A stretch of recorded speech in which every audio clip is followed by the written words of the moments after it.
I just confirmed this morning that the C-130 cargo plane that was seized in Burkina Faso is still stuck there. In fact, there is a Burkinabe, a citizen of Burkina Faso, that actually came into my DM and confirmed to me that he actually saw the plane at the airport.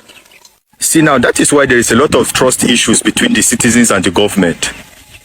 According to some sources, the 11 soldiers have been moved to a prison facility and they have been detained, awaiting trial for terrorism. Now, that has not been substantiated yet, so you can take that with a grain of salt. So what are the options that Nigeria has on the table? Now, the options of Nigeria is limited. For me, I would prefer them to still take on the diplomatic route, which they are already doing. According to the Ministry of Foreign Affairs of Nigeria, they are still pushing through the diplomatic means to see that they can secure the release of the C-130 and the soldiers. So the question is, why is Burkina Faso being stubborn? Why is Burkina Faso being adamant towards this whole thing? You know, me for one, I thought this would have been over by now. Now, the truth is, Burkina Faso doesn't see Nigeria as a friendly state. And reason being, they just escaped from the clutches of France.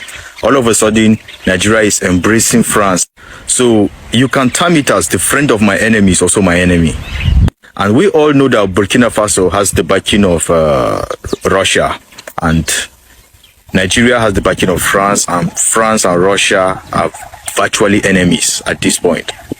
So yes, behind the scene, there are world powers that are pulling strings. So, but my advice to Burkina Faso is to exercise maximum restraint. In my first video, I told you that this looks like a setup.